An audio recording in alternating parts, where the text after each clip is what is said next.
কুট্টু school থেকে বেরিয়েই যখন দেখে বিড়ালগুলো বসে আছে তখন সে আনন্দে আত্মহারা হয়ে যায়। বিড়ালগুলো দেখেছো কি সুন্দর দেখতে, খুব সুন্দর দেখতে।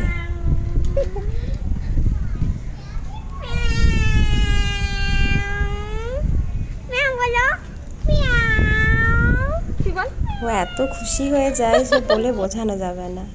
সবাই মিলে ওরা ওদের সাথে খেলা করে, ওদের পিছনে পিছনেই দৌড়াতে থাকে।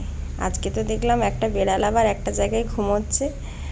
ওরা প্রায় একই রকম দেখতে সবাই, কারোর গায়ে একই রকমের কালার, ছোপ ছোপ ছোপ।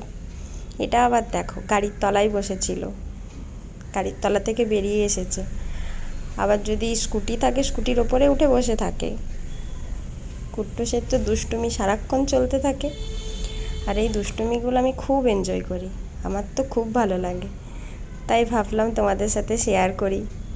ভিডিওটি কেমন লাগলো সবাই কমেন্ট করে জানিও। টাটা।